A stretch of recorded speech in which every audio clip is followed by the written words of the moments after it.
Happy election day. Should it take a lot of time to figure out who you're going to vote for? No, there were a lot of folks on the ballot. We had judges and all sorts of other folks on the ballot, but I feel great about Hillary Clinton's chances today, and I'm looking forward to a victory tonight. And big question, look, I'm really like what I'm seeing in terms of turnout so far around the city. Shirley and I were in southeast Queens this morning. We saw so many enthusiastic voters, people talking about how they already got out, voted at 6 a.m. We're telling all their family. We saw lines when we left the Upper East Side. We're seeing lines here. It's a very good sign that people are so engaged, and it certainly augurs well for Hillary Clinton that her home state is turning out for her. How did it feel to cast your ballot for Mrs. Clinton, both of you? Wonderful. I mean, this is a historic moment, and I signed in my bubble slowly to savor the moment. I think sometimes when we're in the middle of making history, it sometimes is hard to take stock of the moment. There's something amazing happening today. I really believe this is the day we're going to elect the first woman president of the United States of America.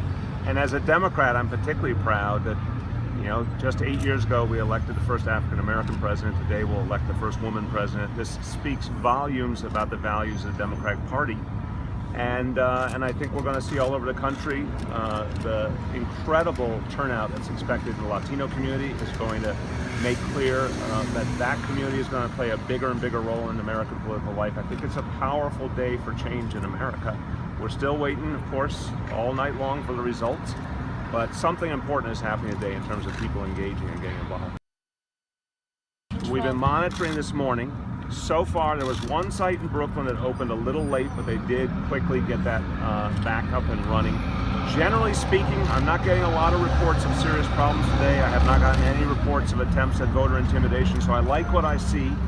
There's a lot more, as I said, we have to do to fix the Board of Elections, but so far, things seem to be running well, and with, you know, a lot of people wanting to vote.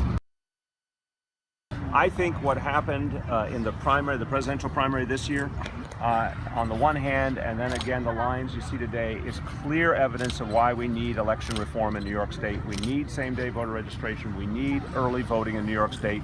This state is backwards at this point. We have some of the worst voting laws in the entire country. It's time to change them. People want to participate. They really do. Let's help them participate with the reforms we need in Albany. Look, given what he has said so far, I'm not going to be surprised. Even if the results are clear for Hillary, I'm not going to be surprised if he hesitates. I think emotionally it's going to be very tough for him to acknowledge defeat. But in a way, I think his constant changing of his message, of sometimes saying the election's rigged and other times saying it's not, depending on the poll numbers, I think he's invalidated that argument. And I think it's very clear that election officials all over the country, both Democrats and Republicans, really worked hard to ensure the integrity of the process. So if he hesitates, it will simply be, I think, a negative for him.